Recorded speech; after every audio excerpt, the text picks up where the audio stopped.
Hey folks, we got here a Mikuni butterfly carburetor, which isn't real common on the snowmobiles. Usually they are the slide version.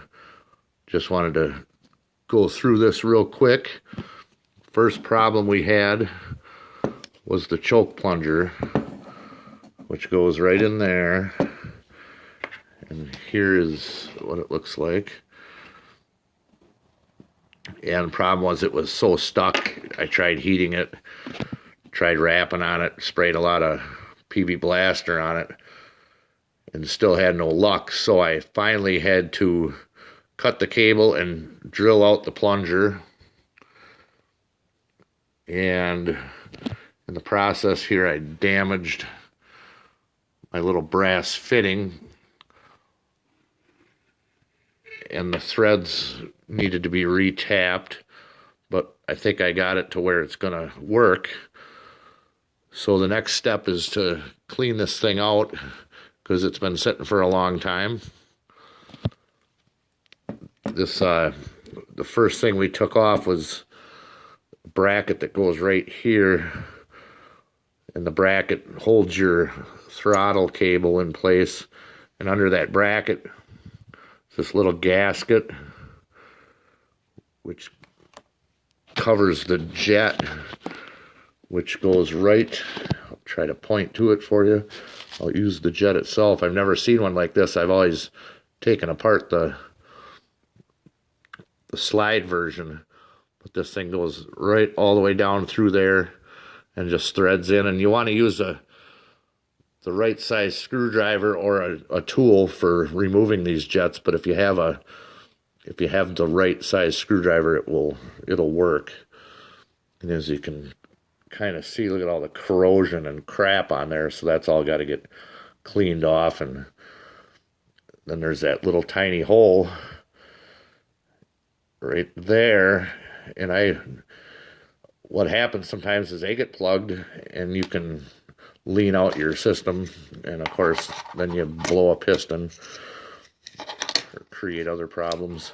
So I usually just use this little welder tip cleaning thing, find the right size, and you can just clean those tips out or clean those jets out real carefully. You don't want to ream them out too hard, just get the dirt and crap out of them. So then after that, I would remove the other jet, which is right here, and then this adjustment screw, and you want to turn it in and see where they had it set just to give you a starting point. This one was less than a half a turn, which I find to be usually 3/4 is minimum, turns out. So we'll have to play with that when we hopefully get it running.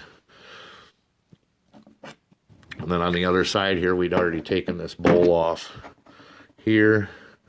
And then we have the float.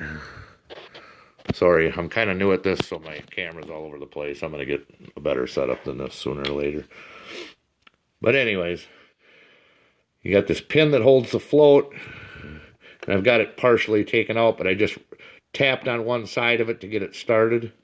And then I grabbed it with the pliers, which now I can just pull it out by hand. It kind of hung up there, but we can just leave it right there for now. Just be careful not to lose it. And we can take this float off.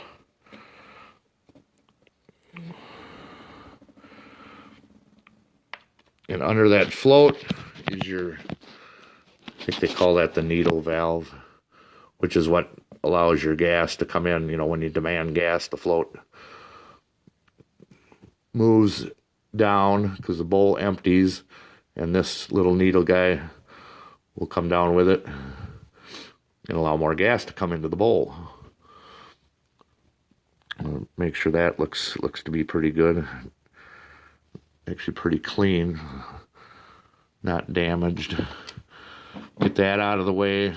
Just keep these all in one spot so we don't lose them. Usually it's better to use like a cardboard tray. Then you can lay everything in there and not have to worry about it rolling off your table. But we're in pretty good shape here, I think. So we got that out. And now we just want to take some WD-40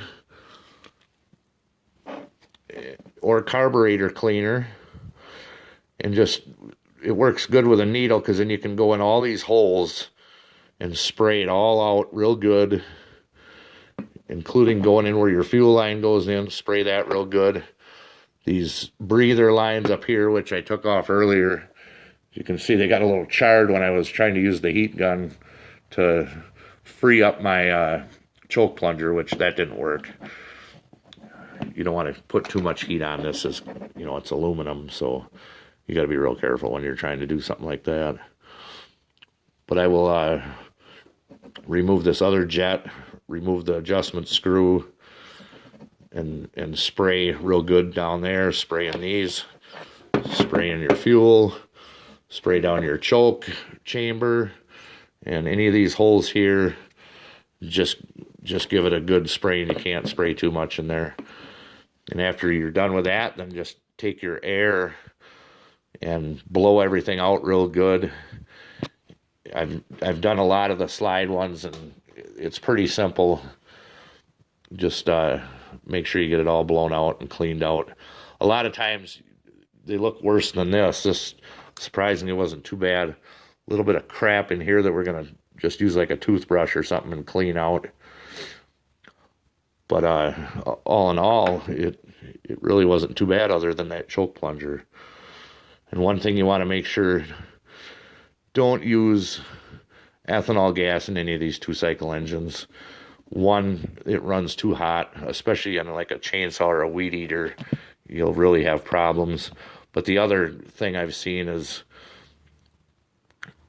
something like a snowmobile or a lawnmower that, you know, that sits for long periods of time not being used, that ethanol gas tends to create like a, I don't know, crystallizes, and then you end up having to take your carburetor apart all the time to clean that crap out. So it's better just to go with a non-ethanol gas.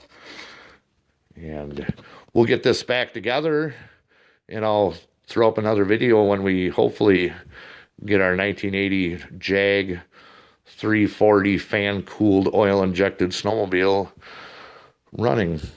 Thanks, and have a good day.